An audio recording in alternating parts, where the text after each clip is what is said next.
a Tatiana que se está conectando, Saúl, Carlos, Ana, Patricia, súper bienvenidos y gracias por conectarse. A Débora desde Santa Fe, buenas noches.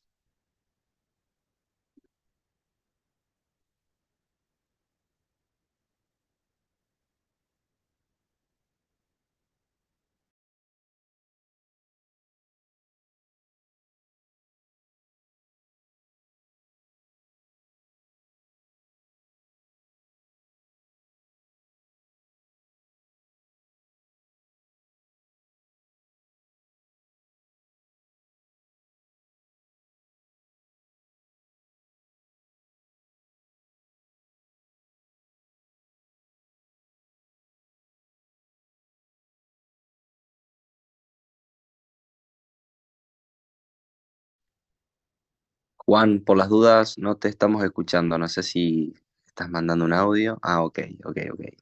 Me parecía. Sí, sí, sí, estoy mandando audios que no quiero que se enteren por ahora.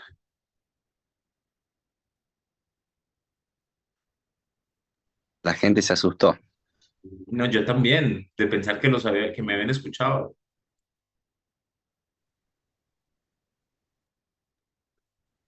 Menos mal que se puede cerrar el micrófono, Juan. Menos mal, menos mal.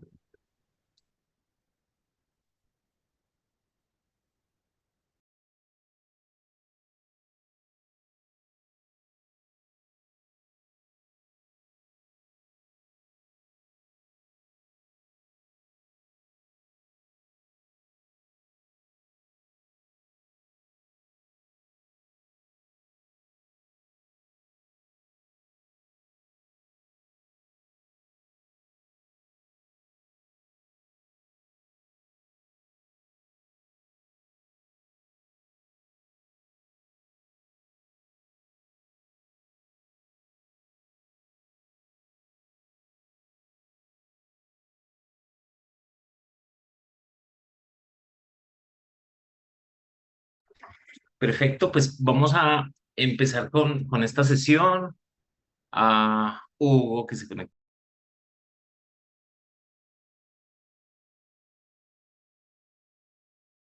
que también nos saluda, Mauricio, me imagino que debe estar tomándose un buen vino en Mendoza, espero, qué rico. A Kevin, a todos, buenas noches, súper bienvenidos y bueno, vamos a arrancar la sesión. Grabamos la otra, si Mauricio se está tomando un buen vino, salud. Eh, Vamos a empezar con la sesión de hoy. Grabamos la otra sesión. Sobre el mediodía tuvimos esta misma sesión. Como es costumbre, hacemos dos sesiones para que a comodidad de ustedes se puedan conectar a una o a la otra. Entonces, la otra la grabamos, esta pues no la vamos a grabar, no creo que sea necesario, salvo que Tomás sugieras algo diferente. Vamos a arrancar con la sesión de hoy. Hoy vamos a hablar de lentes progresivos y es que de progresivos hay tanto para hablar, eh, que lo que quisimos hacer esta vez fue como organizar un contenido con una información de manera como sistemática o de manera ordenada de lo que deberíamos todos tener en cuenta cuando hablamos de adaptaciones exitosas de lentes progresivos. Y es que hacer una adaptación exitosa de lentes progresivos, pues me aseguran varias cosas. No solamente que hoy mi paciente esté bien, que quede contento con la compra que hizo, con el producto que adquirió, sino que también me ayuda a la recompra. Y cuando hablo de la recompra es que ese paciente esté viendo tan bien y quede tan contento, tan satisfecho con la compra que hizo con ustedes, que vuelva, que les envíe referidos y que haga recompra, que solo hasta que un cliente hace recompra es que lo podemos llamar realmente cliente. Entonces, interesante que esto pueda pasar. ¿Qué es lo que vamos a hablar hoy rápidamente para que ustedes también puedan conectarse al partido de la selección, obviamente? Y es, ¿qué es un progresivo? ¿Cómo funciona el tema de anamnesis o qué cosas debemos tener en cuenta la historia de uso de ese paciente con algún método de corrección, la revisión de ese progresivo, a ver qué venía usando y qué debo tener en cuenta de esto, qué opciones tenemos en progresivos algunos detalles o algunos tipsitos para la selección de armazón, el tema de medidas, cómo se debería hacer la entrega y el control. Es básicamente lo que vamos a ver. Eh, Recuerden, por favor, que podemos interactuar a través del chat, donde pueden estar escribiendo lo que ustedes quieran y yo intento siempre mantener abierto el chat para estar pendiente de lo que ustedes quieran colocar allí y también el, el apartado de preguntas y respuestas. Eh, entonces, vamos a arrancar por eso. Nunca me presento, una disculpa. Mi nombre es Juan Sebastián Bejarano y soy quien les va a hablar de esta adaptación exitosa de lentes progresivos. Arrancando entonces, ¿qué es un progresivo? Pues un progresivo es, como todos lo tenemos claramente entendido, es un lente que me va a permitir visión a todas las distancias, es decir, me permite ver bien desde visión cercana, visión intermedia y visión lejana. Y eso teóricamente es lo que hacen todos los lentes progresivos. Sin embargo, los lentes progresivos tienen algunas cosas que no nos gustan, como esas zonas de no visión, o que llamamos también zonas de aberración, o zonas de astigmatismo residual, o zonas isocilíndricas. Y aunque no queremos esas zonas, aún siguen apareciendo. Y la explicación más técnica, pero comparativamente más fácil de entender, es porque hay unos cambios en el radio de curvatura. Lo que estamos viendo en la diapositiva es un esferómetro, que es un equipo que tiene tres espigas, de la cual la de la mitad es una espiga móvil, que dependiendo si estoy viendo la cara externa, que siempre es positiva, o la cara interna, que siempre es negativa, me va a marcar en qué curva base se elaboró ese lente. Pero si lo pudiéramos hacer como una analogía para entenderlo mucho más fácil, es ahorita que estamos de fútbol, si yo tengo un balón de fútbol o una esfera y tengo un balón de fútbol americano o una elipse, y a capricho yo digo, no, pues yo quiero hacer un nuevo balón y lo que voy a hacer es voy a incrustar ese balón de fútbol americano en el de fútbol soccer. Y a capricho lo hice y quedó de esta manera.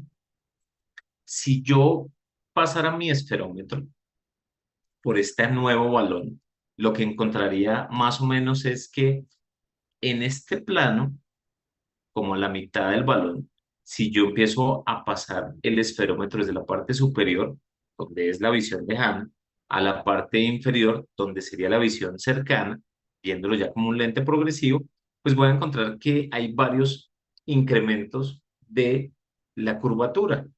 Y ese incremento de la curvatura es lo que me da que en la parte inferior del lente sea más positivo o tenga adición.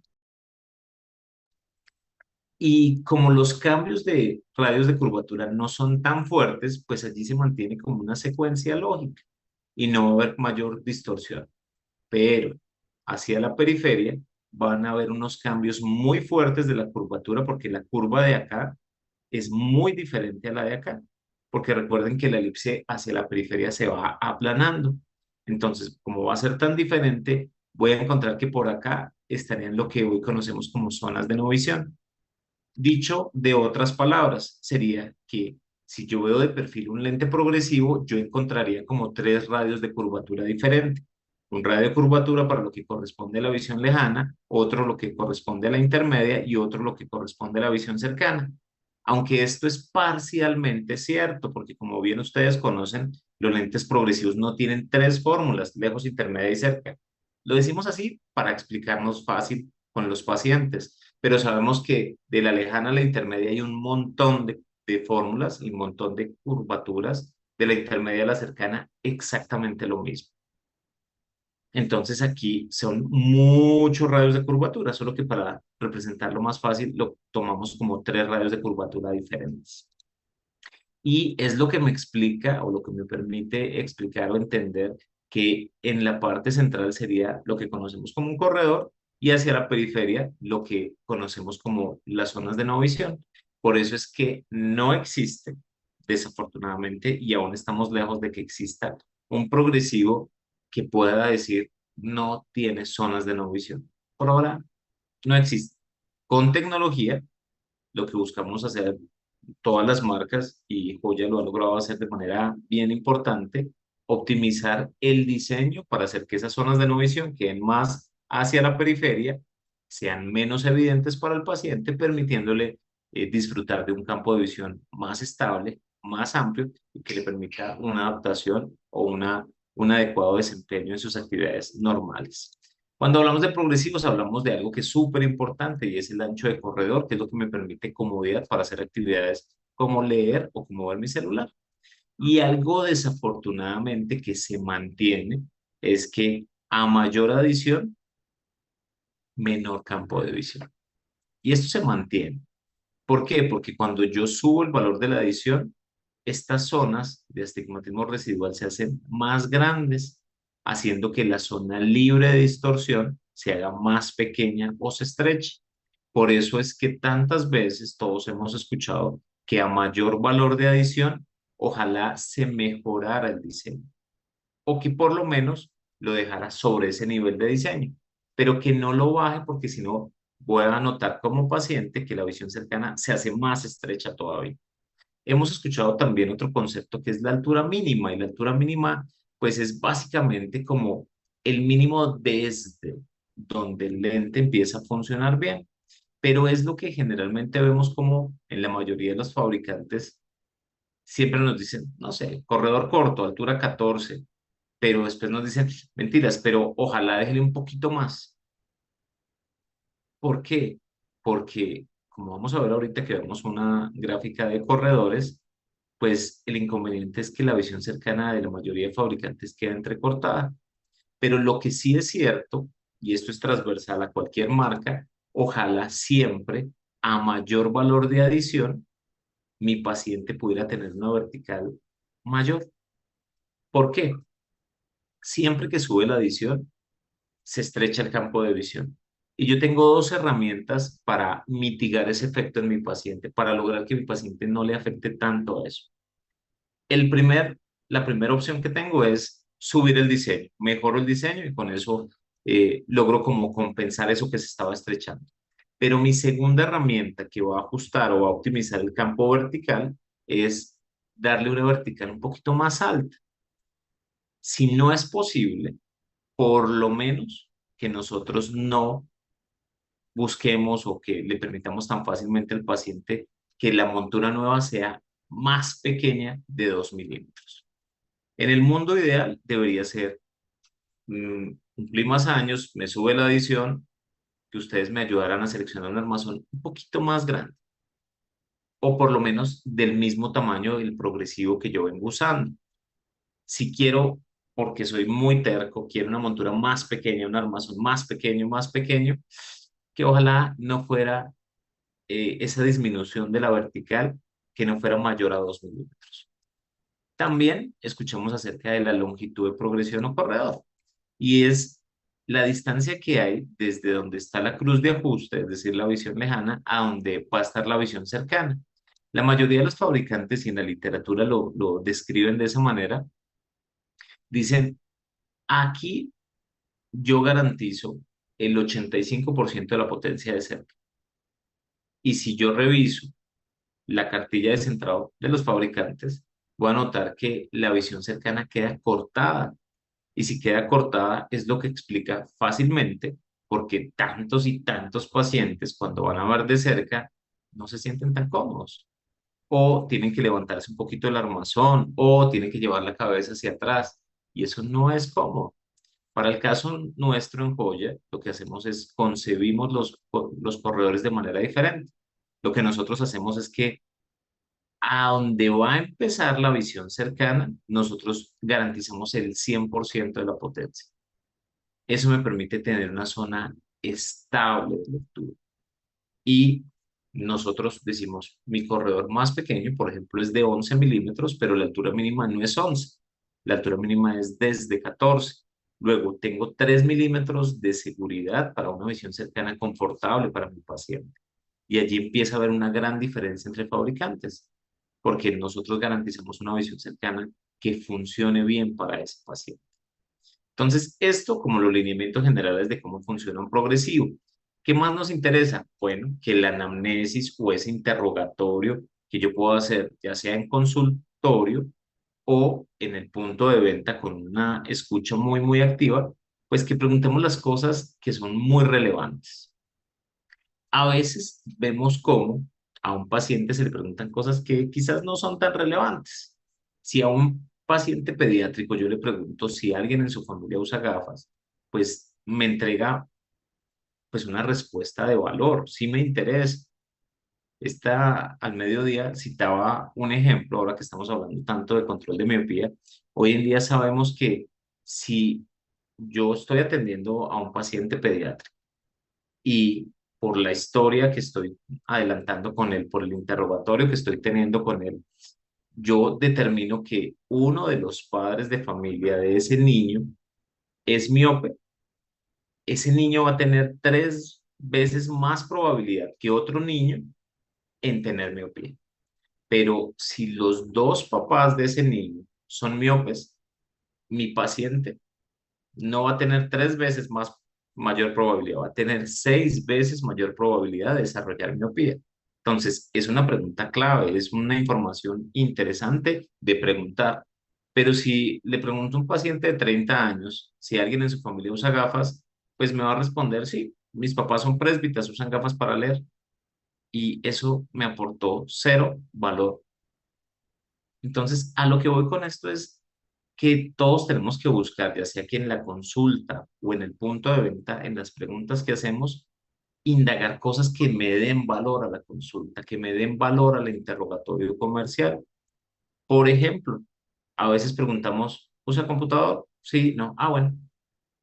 Pero casi que esta pregunta hoy en día sobra porque todo el mundo usa computador o son contadas las personas que definitivamente no usan una computadora.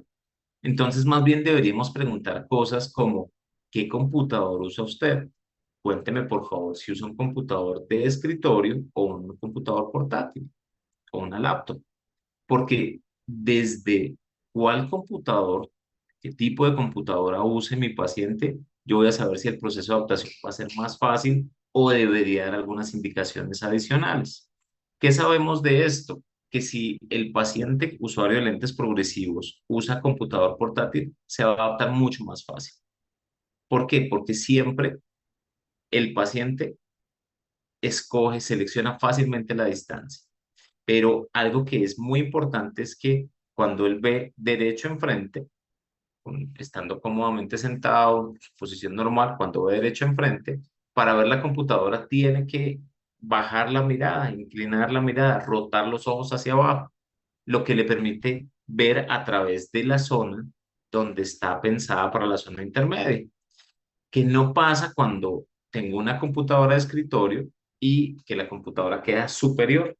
Cuando queda superior, para ver la computadora yo tengo que llevar mis ojos hacia arriba y cuando los llevo hacia arriba estoy viendo por la parte de lejos. Entonces nunca va a ser como usar un lente progresivo. ¿Qué más deberíamos preguntar?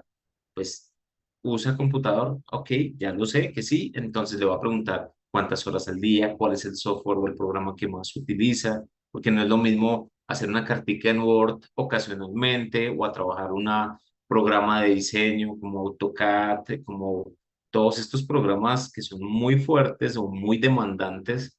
¿Cuál es la posición del computador? ¿A cuánta distancia está? ¿Qué tamaño de computador? ¿Cuántas pantallas usa? O sea, cada vez necesitamos indagar más, porque recuerden que la información que yo tengo es una información que honestamente es muy poca de todo lo que es la vida real del paciente. Entonces necesitamos indagar mucho para que con base en un buen proceso de indagación yo pueda escoger cuál definitivamente va a ser la mejor opción para mi paciente. E incluso de todo ese buen interrogatorio es que salen las varias opciones o las ventas cruzadas. Esta imagen me parece interesante y la he mostrado en varias presentaciones porque me gusta que veamos todo el 360 de un paciente. Todo el 360 me refiero a que a veces nosotros pensamos en dar una corrección que está pensada solamente para la actividad laboral o el perfil ocupacional del paciente, pero no todos somos tan aburridos, todos hacemos otra actividad y esa otra actividad también tiene una demanda visual fuerte. Entonces, colocaba como ejemplo que algunos de ustedes, seguramente no muchos, vieron cosas como estas, que las leyendas nos cuentan que se llamaban cassettes y que nos permiten ahí colocar música. Entonces, quienes en alguna vez tuvieron la oportunidad de utilizar este tipo de dispositivos, saben que pues tenía dos lados y que dependiendo del lado había cierta información o ciertas canciones o música. A lo que voy con esto es que todos, cada uno de nosotros, y evidentemente nuestros pacientes, tienen un lado B y a mí me corresponde indagar para conocer no solamente qué hace el paciente para ganarse su vida, sino qué hace ese paciente, cuál es su lado B para disfrutar la vida. Entonces, conociendo todo eso, va a ser más fácil hacer una buena selección de diseño del lente, de tipo de filtros, tratamientos, etcétera, etcétera, etcétera. Pero también es importante que yo despliegue ciertas preguntas dependiendo de cómo sea mi paciente presbita, porque si es un nuevo presbita, tendré que hacerle algunas preguntas, pero si es un paciente presbita que no sabe usar un progresivo porque no se lo han prescrito o hasta ahora lo va a utilizar por primera vez, debería hacer otras preguntas. Y si es un presbita que ya es usuario, pues también debería hacerle otras preguntas. Es decir, no todos los pacientes, no a todos debería yo hacerles las mismas preguntas. Pero lo que sí es importante es determinar qué venía usando ese paciente. Si está acostumbrado a estirar el brazo, si ya sabe que para ver el partido lo ve perfecto, pero cuando va a buscar el control para subirle volumen, porque va a empezar el partido de Argentina, pues no ve el control. Si le toca para ver, deslizar o bajar sus lentes para poder ver de lejos o entender las necesidades que él tiene. Si es un usuario de un corredor largo, un corredor corto, toda esa información la necesito y cuando hablo específicamente del corredor es súper importante que yo pueda determinar qué corredor es, que yo sepa qué corredor viene usando mi paciente me va a ayudar a hacer una adecuada selección. Y allí Joya tiene una opción bien interesante y es que nosotros marcamos siempre qué corredor estamos entregando. Es decir, nosotros vamos a colocar de la información en el lente, en el diseño del lente, las marcas que pueden ver ustedes a contraluz, vamos a colocar en el logo temporal, debajo del logo vamos a colocar el valor de la edición, como todos los fabricantes. Pero debajo del logo nasal vamos a colocar cuatro números o cuatro caracteres. Dos de ellos me permiten saber qué diseño es. Ah, es un Argos, ah, este es un Summit, etcétera. Un tercer carácter me indica qué corredor es. Si veo un 1, A es un corredor de 11. Si veo un 3, A es un corredor de 3, de 13, perdón. Un 5, corredor de 15. Un 7, corredor de 17, etcétera, etcétera. Y un cuarto carácter que me determina el material. Entonces yo puedo saber, este es un Summit en corredor de 13 y está elaborado en material, no sé, policarbonato. Eso es súper útil hoy, pero en particular es útil para la recompra. Que yo sepa qué corredor viene usando el paciente me permite tener mayor facilidad para saber qué le voy a entregar ahora. Y por eso también es tan importante que nosotros podamos asegurar una buena revisión de lo que viene usando el paciente. ¿Qué es esa buena revisión? Hacer una reconstrucción del lente progresivo y para eso voy a nombrar o recordar algo que ustedes conocen muy bien, pero lo vamos a recordar para algunos, y es en todos los progresivos, sin importar la marca, la distancia que hay de un logo al otro logo siempre es 34 milímetros. Que a la mitad de los dos logos, es decir, a 17 de cualquiera de los dos, está un punto específico que lo llamamos el centro geométrico y que la importancia de ese sitio es que allí hago la medición de los prismas. Si yo quiero saber si tiene prismas, cuántos prismas tiene, allí lo debo averiguar y que voy a encontrar casi siempre unos prismas verticales que no son malos o que no buscan modificar nada de la motilidad ocular, pero que están pensados como prismas de adelgazamiento o prismas cosméticos para optimizar o hacer que sean más parecidos los espesores de la parte superior contra los de la parte inferior. Entonces son como unos prismas normales que voy a encontrar allí. Si encuentro prismas horizontales, sí pensaría que algo raro pasó con el lente. Pero entonces, para recordar, allí importancia para medir prismas. La cruz de ajuste o la cruz de centrado está a 4 milímetros para la mayoría de los progresivos que trabajamos en esta parte del mundo, está a 4 milímetros del centro geométrico, y la importancia es que cuando mi paciente se coloque el armazón, la cruz tiene que estar frente a la pupila. ¿Allí hago la lensometría de lejos? No. La lensometría de lejos la hago un poquito más arriba. ¿Qué tanto? De a 2 a 4 milímetros, dependiendo del diseño, por encima de la cruz de ajuste, que es allí donde va a estar la potencia de lejos. Y la potencia de cerca va a estar X cantidad de milímetros hacia abajo, dependiendo del corredor, y desplazada o descentrada nasalmente, teóricamente 2,5 milímetros. ¿Por qué digo teóricamente? Porque esto es variable. Dependiendo del valor de la adición, la fórmula, corredores, etcétera, colocamos eso un poco menos nasal o un poco más nasal. Entonces, pero de esa manera funciona. Entonces, ¿yo qué tengo que hacer para poder hacer una reconstrucción de un lente progresivo? Tener la cartilla de centrado, tener la reglilla milimetrada, un marcador o Sharpie, y lo que voy a hacer es reviso. Esto es lo único que yo veo cuando tengo un lente progresivo sin las marquillas tampográficas o como esas marquillas amarillas que generalmente tienen algunos lentes. Cuando le llega a la óptica o le llega al paciente, pues llega sin esas marcaciones tampográficas. Lo que hago es veo un lente que si lo veo a contraluz, veo estas marquillas.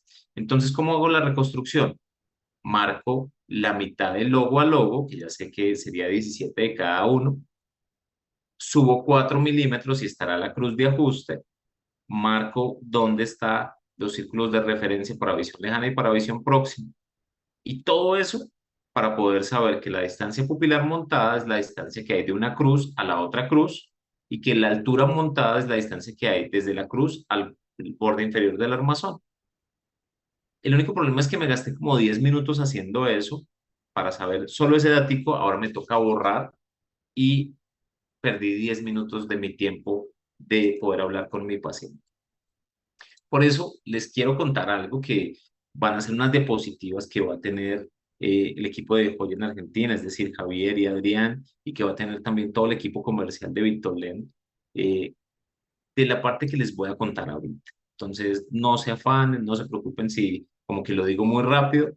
eh, es algo que lo van a explicar, se los van a contar más a detalle. Se los voy a contar acá, pero lo van a ver un poco más a detalle. ¿Cuál es la idea? Que yo pueda hacer una reconstrucción rápida para garantizar que lo haga pues, con todos mis pacientes. ¿Cómo funciona eso? Pues lo que les voy a explicar ahorita es que no voy a necesitar la cartilla de centrado. De hecho, no voy a necesitar ni el marcador porque no quiero perder tiempo y después tener que borrar eso. Simplemente voy a necesitar el lente, ver a contraluz las marquillas y mi reglilla milimetrada. Lo que voy a hacer es, voy a ubicar el cero de mi reglilla en el logo temporal y hasta el logo nasal del otro lente. Esa es la distancia pupilar montada. Del temporal del derecho al nasal del izquierdo. O del nasal del derecho al temporal del izquierdo, que es exactamente la misma cosa. Pero algunos de ustedes deben decir, pero es que a veces no se ven los logos nasales, porque se pierden por el bíceps cuando la DP es muy pequeña. Ok, vamos a ver cuánto hay de temporal a temporal y al resultado que me dé le voy a restar 34. ¿Por qué le resto 34? Porque le estoy quitando los 17 que hay de este lado y los 17 que hay de este lado para buscar el centro geométrico, que lo recuerdan ustedes. Mentiras, no encontré los temporales, encontré solo los nasales. Ok, de nasal a nasal y le sumo 34. ¿Por qué le sumo 34? Por lo mismo. Le estoy sumando los 17 de acá y le estoy sumando los 17 de acá. Pero, Juan Sebastián, ¿y para qué voy a saber la ADP montada si siempre hablamos de la nasopupilar y la importancia de la nasopupilar? No pasa nada. También lo podemos averiguar muy fácil. Voy a ver este logo nasal y voy a medir desde el nasal a la mitad del puente de la montura. De aquí a acá me dio, qué sé yo, me dio 15. Le sumo 17. ¿Por qué? Porque es como si estuviera haciéndome aquí en la cruz de ajuste que está a 17 milímetros del logo nasal. Entonces, ¿cuánto hay del logo nasal a la mitad del puente? Hay 15. Ok, 15 más 17, 32. La naso del derecho es 32. No mentiras, no encontré la naso, encontré, perdón, el logo nasal. encontré el temporal. Perfecto. Del logo temporal a la mitad del puente, del armazón, y a esto lo que voy a hacer es le resto 17 y de esa manera funciona. Muy, muy simple.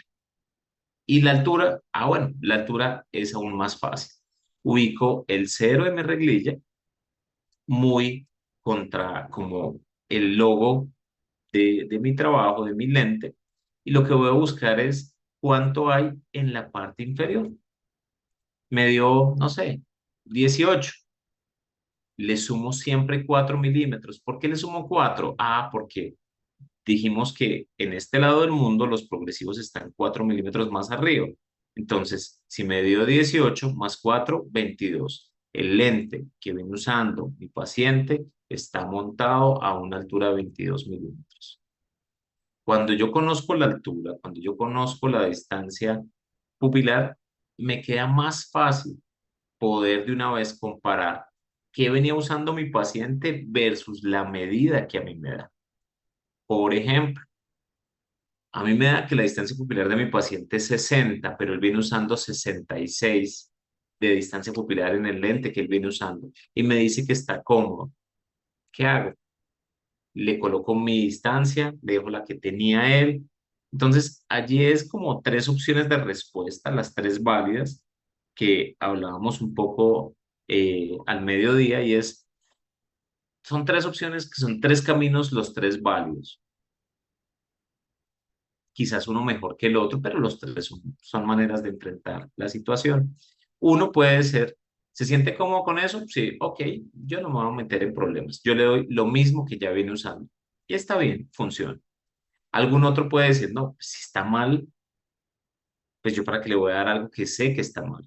Le voy a dar la distancia pupilar que a mí me dio. Y probablemente vamos a tener problemas.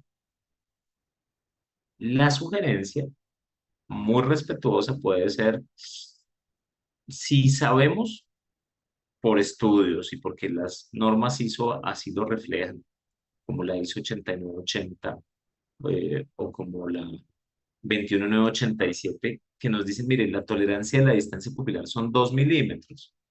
Si la tolerancia son 2 milímetros, yo exijo a mi paciente un poquito más, 1 milímetro más, y voy a correr la EP 3 milímetros. Es decir, la de PD, yo la medí y me quedó perfecta, yo confié en mi medida y me dio 60. Y él viene usando 66 y se siente cómodo. Una opción es, lo voy a pasar en este cambio, 3 milímetros de diferencia. Y para el segundo recambio, me muevo los otros tres restantes. ¿Qué aseguro con eso? Que el proceso de adaptación no se vea afectado y llevarlo a la medida que ustedes tomaron, que es la buena medida. Entonces, esa puede ser una sugerencia. Para saber qué diseño, afortunadamente allí es donde tenemos muy buenos diseños. Y allí es donde nosotros ponemos al servicio de ustedes y en particular de sus pacientes unos diseños avanzados que tenemos disponibles inmediatamente a través de nuestro laboratorio aliado, nuestro laboratorio partner que es Vitolab. Entonces, vamos a encontrar diferentes opciones con diferentes diseños que nos van a permitir adaptarnos a las necesidades en visión, a las expectativas en visión y también al recurso económico que el paciente tiene disponible.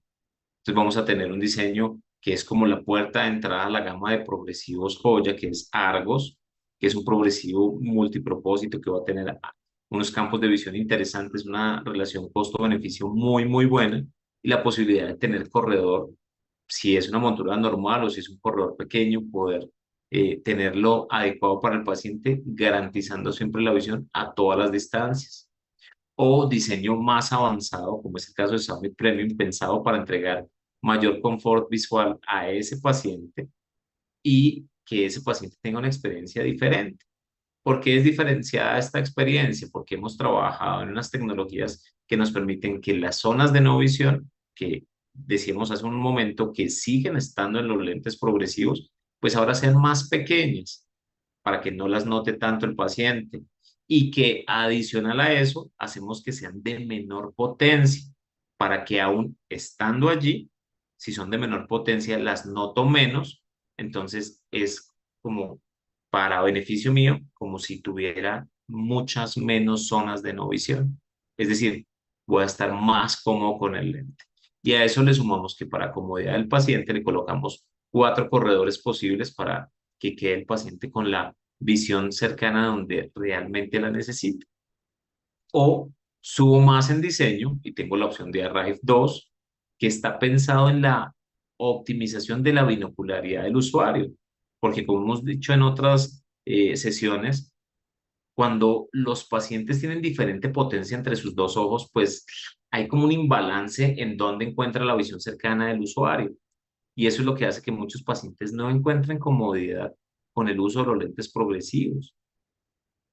Entonces, desarrollamos una tecnología que ustedes conocen como VHT que nos permite reoptimizar o rebalancear dónde van a quedar ubicadas las visiones, tanto de lejos, intermedia y cerca, para que el paciente, no importando si tenga diferentes potencias entre el ojo derecho y el ojo izquierdo, encuentre la visión lejana, rote, encuentre la visión intermedia, rote, encuentre la visión cercana.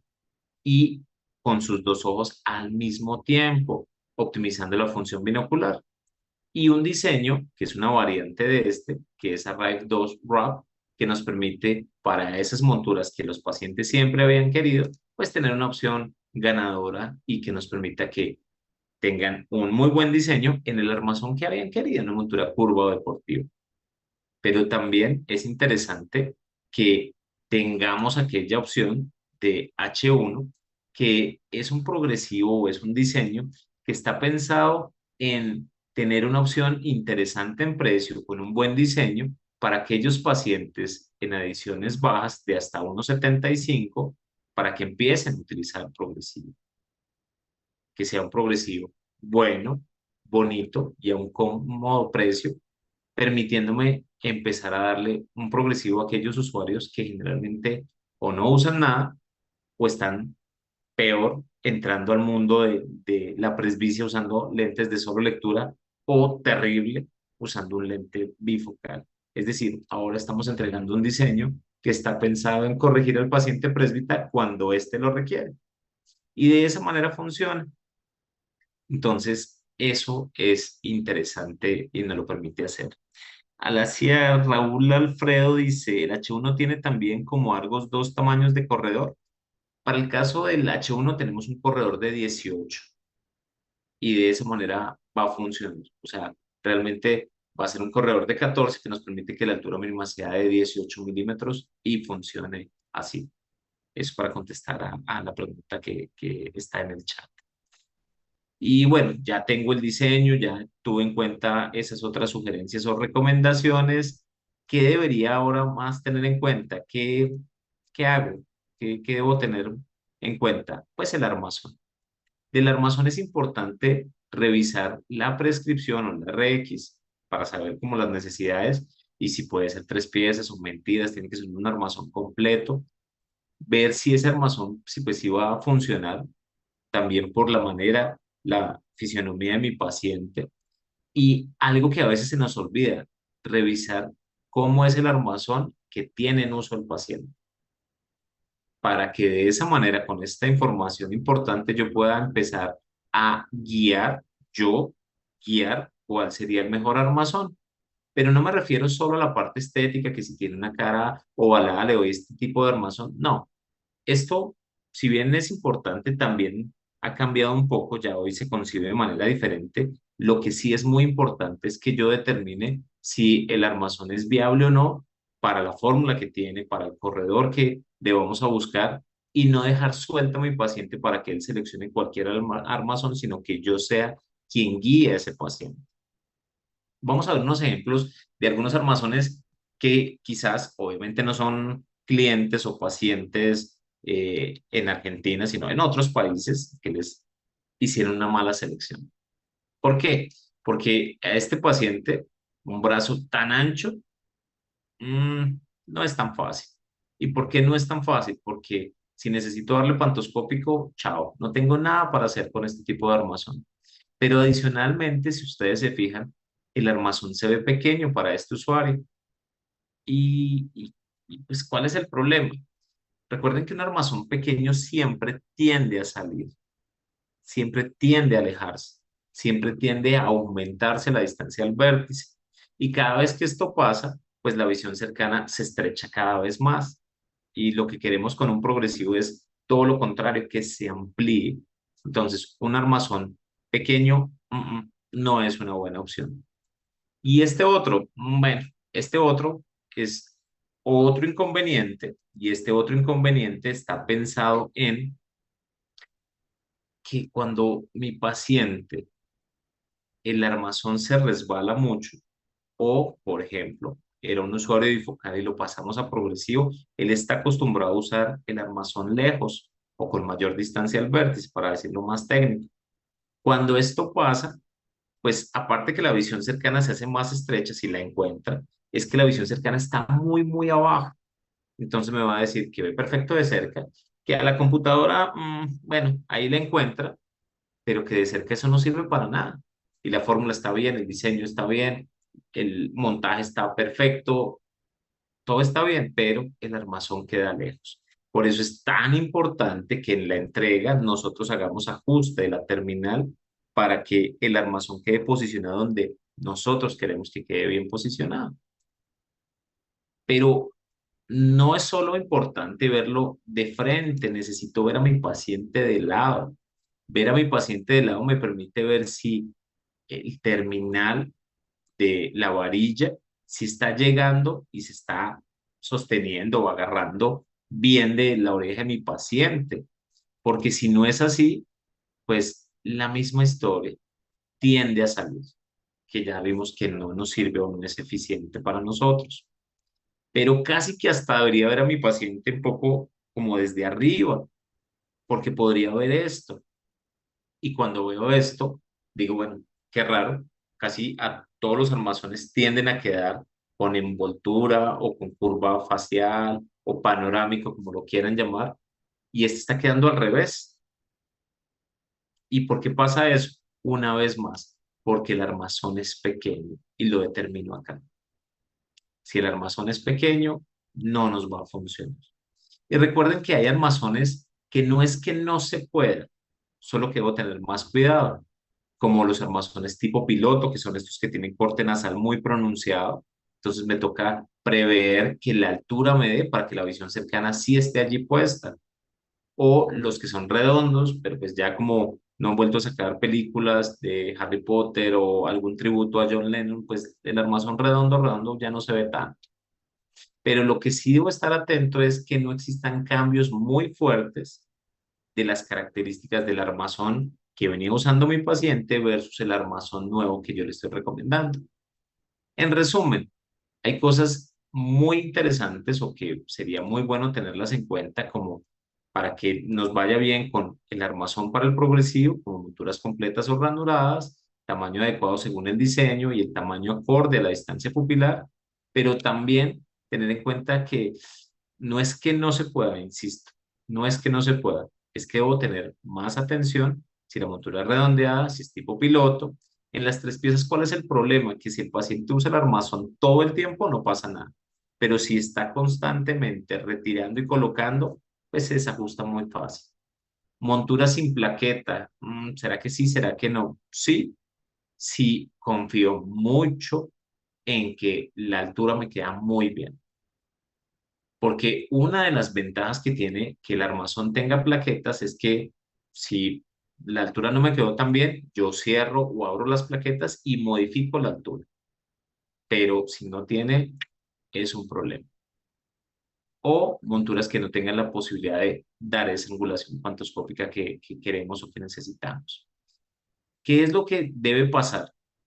Que cuando yo ya selecciono el armazón, ya hago los ajustes necesarios, en ese momento debería tomar las medidas. Esas medidas que me van a garantizar que cuando el paciente se coloque sus lentes y vea derecho enfrente, allí queden las pupilas. Pero debo tener en cuenta varias cosas, que si ya después que me entregaron el lente y el paciente vino con una objeción y yo empiezo a mover el lente, lo alejo, lo acerco, cambio la potencia. Si le doy más pantoscópico, modifico la altura y hago una inducción adicional de componente astigmático. O le doy más panorámico, estoy abriendo la distancia pupilar. Entonces, eso lo debo prever. Por eso la idea es que la toma de medidas se haga con el armazón, evidentemente ya seleccionado, pero también ajustado a mi paciente o a mi usuario. Cuando todo esto se da, ¿cuál es la idea y la recomendación? Que seguramente ustedes la hacen así, es que se haga una entrega como dándole todo el valor a la entrega. A veces tardamos y lo hacemos con todo el servicio de colocar todo mi tiempo a favor de mi paciente para que el paciente me compre el armazón y el lente. Pero cuando hacemos la entrega a veces lo hacemos en 2 minutos y bueno, ya, eso era todo. Y no, fue una inversión importante en dinero que merece que le expliquemos al paciente. Ojalá casi que pueda ser agendado, que yo sepa a qué horas viene mi paciente y que yo tenga la disposición en tiempo de atenderlo como él se merece, para que yo le explique. Hay muchos pacientes que no están conformes con el uso de sus progresivos en otros países, no en Argentina. Y no es por el diseño, no es por la fórmula, no es por el montaje, sino es simplemente porque no les explicaron en esos otros países cómo funcionaba y por eso como que se está subutilizando el diseño. Por eso tan importante que podamos hablar con mi paciente, explicarle y que le hagamos un control. Eso es parte del servicio postventa, eso es parte de la fidelización. Y es que el control me permite que ya mi paciente en sus condiciones de la vida normal, que no es solo cuando el pedacito de la historia que yo conocí de él, sino ya en la vida normal, todas las cosas que él realiza, que me diga cómo se siente. A veces nos da como miedo, ojalá que no vuelva el paciente, pero ¿por qué? Necesitamos que vuelva, pero no con objeciones porque hicimos todo el proceso, ese paso a paso, sin inconvenientes y estoy tranquilo de eso. Lo que quiero que vuelva es porque traiga más pacientes, traiga referidos, porque haga recompra. Entonces, la idea es que ojalá ese control yo le dé una cita, viniera, hablara conmigo, pero también recuerden que necesitamos que los pacientes, si no pueden venir, ¿por qué no hacer algo como lo que estamos haciendo ahorita? Una videollamada de manera virtual, hablar con mi paciente o enviarle un mensaje para saber cómo se siente y si tiene dudas, despejarle esas dudas y que todo funcione. Entonces, eso va a ser una opción interesante. Recuerden que si yo logro que mi paciente venga, también me permite que ese paciente haga una compra adicional, que es algo que nosotros no hacemos mucho y es optimizar la posibilidad de ventas cruzadas. Cuando yo tengo más oportunidades de atender a mi paciente, pues tengo más opciones, más chance de poder ofertarle más productos y que me compre más cosas. Entonces, eso es un poco lo que queríamos hablar hoy en esta charla. Recordar algunas cosas, verlas como de manera sistemática para que teniendo en cuenta esto, pues quizás nos empiece a funcionar para que lo que ya nos va bien podamos aún optimizarlo más. Primero, agradecerles un montón el tiempo, la disposición para estar aquí en esta sesión. Ahora lo que voy a hacer es, voy a revisar en el chat y en el apartado de preguntas si tienen algún comentario.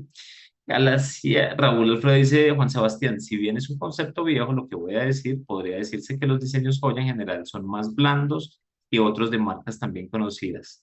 Resulta que no son nuestros diseños más blandos y ¿por qué no, Raúl Alfredo? Porque los diseños, si es blanco o es duro, no solamente depende del diseño, sino depende de los corredores. Entonces nosotros tenemos la posibilidad de hacer corredores variables todo el tiempo. Es decir, si a mí me gusta mucho cómo funciona Summit, yo puedo hacer que ese Summit tenga un diseño mucho más blando o mucho más duro, dependiendo del corredor que yo utilice. Entonces, la ventaja hoy en día que nos permite la tecnología y en la que Joya se apalanca mucho es la posibilidad de tener varios diseños apalancados con la talla digital o freeform que nos permitan a nosotros no entregar un diseño y decirle a ustedes o a sus pacientes, pues es lo que hay, acostúmbrense, sino es más bien tener la posibilidad, dependiendo de la necesidad de mi paciente, con ese mismo diseño, hacerlo tan blando o tan duro como ese paciente lo necesite. Entonces, eso es un beneficio de la tecnología. Entonces, nuestros diseños no son más blandos o no son más duros que los de otros laboratorios, son diferentes y están pensados para que se puedan optimizar de varias maneras. Una de ellas es la manera como nosotros hacemos uso de la esfericidad o de la atoricidad que tallamos evidentemente por la cara interna para suavizar las zonas de no visión, colocándolas más pequeñas y más hacia la periferia y también haciendo que sean de menor potencia. Entonces, eso nos permite optimizar el tema del diseño. Eh, si tienen alguna otra inquietud, no veo más en el chat preguntas, en el apartado de preguntas no hay preguntas. Eh, Les voy agradeciendo un montón por haber estado conectados. Muchas más personas, tenemos más de 110 personas conectadas. Yo decía, bueno, si ya casi es el partido de Argentina, no creo que estén viendo el de Colombia, pero ya casi es el de Argentina, pensé que iban a haber menos conectados. Entonces, como siempre, muchas gracias por atender a este llamado, a esta invitación de Vitolén y del equipo de Joya en Argentina, de Adrián, de Javier, eh, por invitarlos a que hablemos un rato, a que compartamos y que funcione. Eh, Andrea sí, que escribe por el apartado de preguntas que eso de las medidas, el equipo va a tener como las diapositivas para que puedan en uno a uno revisar. De mi parte, muchas gracias por su tiempo, por su buena disposición. Eh, no sé, Javi, si quieras despedirte también a Javier, a Adrián, a Tomás, a todo el equipo comercial de Victoria. Gracias por ayudar a que esto también sea posible. A todos mil gracias. Javi. Gracias, Juan. Gracias. Horario difícil con partido de la selección nuestra, con el partido en curso de Colombia.